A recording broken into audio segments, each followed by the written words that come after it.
আসসালামু আলাইকুম। আজকে আসলাম বাচ্চাদেরকে কিভাবে সবজি খাওয়ানোর একটা নিনজা টেকনিক অবলম্বন করবেন। অনেক বাচ্চারা রয়েছে সবজি খেতে চায় না, ভাত খেতে চায় না, এটা খেতে চায় না, সেটা খেতে চায় না।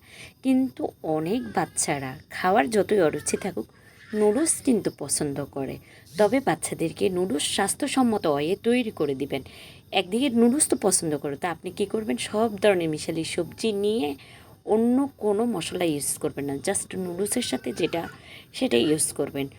এটা কিন্তু পরীক্ষিত, এই মশলাটা শরীরের জন্য কোনো ক্ষতিকর নয়। দেখেন আমি পানির মধ্যে ডিমটা ভেঙে দিয়ে মশলাটা দিয়ে সবজিগুলো দিয়ে দিচ্ছি। এখন সবজিটা একটু সিদ্ধ হয়ে আসছে, আমি নুডলসগুলো ঢেলে দিলাম, হয়ে গেছে। কত সুন্দরভাবে 2-3 উতরানি দিবে, রান্নাটা কমপ্লিট। আপনার একদিকে বাচ্চা নুডলসও খাওয়া হলো, সবজিও খাওয়া হলো।